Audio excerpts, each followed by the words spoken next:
এটা কোন জায়গা যেখানে সব রকমের ভর্তাই পাওয়া যায়, সাথে যদি সাদা ভাত থাকে তাহলে আর কি লাগে বলুন।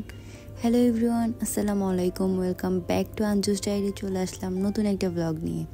আজকের ব্লগটা একটু ইন্টারেস্টিং আর হচ্ছে সাডেন প্ল্যান। আজকে আমাদের একটাই ক্লাস ছিল আর ক্লাসটা ছিল হচ্ছে 1:30টার দিকে। তো সবার তো অনেক খিদা লেগে যায়, তো আমরা ক্লাসটা শেষ করতে করতে প্রায় 3টা বেজে যায়। ওয়েদারটাও ছিল এত সুন্দর, একদম মেঘলা মেঘলা আর বাতাস। তাই আমার ফ্রেন্ডরা কিছু আমার ভিডিও করে দিল আর ভিডিওগুলো অনেক সুন্দর হয়েছে। এত সুন্দর একটা ওয়েদার ভিডিও না করলে কি হয় বলুন তো। আর এত সুন্দর ওয়েদারে সবার তো আরও বেশি খিদা লেগে যায়।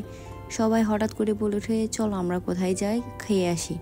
সবাই মিলে প্ল্যান করলো যে মেম্বার হোটেলে যাবে। যদিও এটা আজকের প্ল্যান না, অনেক দিন ধরেই সবাই শুধু বলছে যে মেম্বার হোটেলে খেতে যাবে।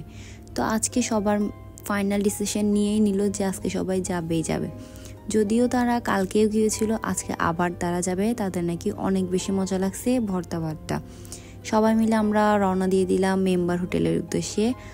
হঠাৎ করেই দেখলাম মেঘ থেকে আবার রোদ উঠে গেল। তো আমরা সবাই রওনা হয়ে গেলাম মেম্বার হোটেলের উদ্দেশ্যে। সবার তো অনেক খিদা, তাই সবাই অনেক তাড়াতাড়ি হাঁটতেছিল কখন তারা যাবে এবং ভাত ভর্তা খাবে।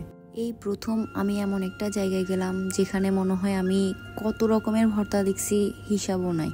এত ভর্তা, এরপরে মাছ, মাংস, ডিম সব কিছুই ছিল। যে যার পছন্দ মতো নিয়েই খেতে পারবে।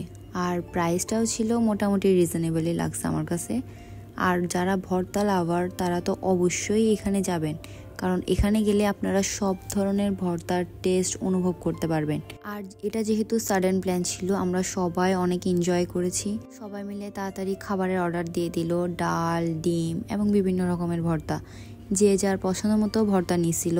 আর ভর্তাগুলো অনেক ছোট ছোট কৌটাই করে দিয়েছিল, যে জিনিসটা আমার কাছে পার্সোনালি অনেক বেশি সুন্দর লাগছে। এক একটা ভর্তা দেখতে অনেক বেশি লোভনীয় লাগছে।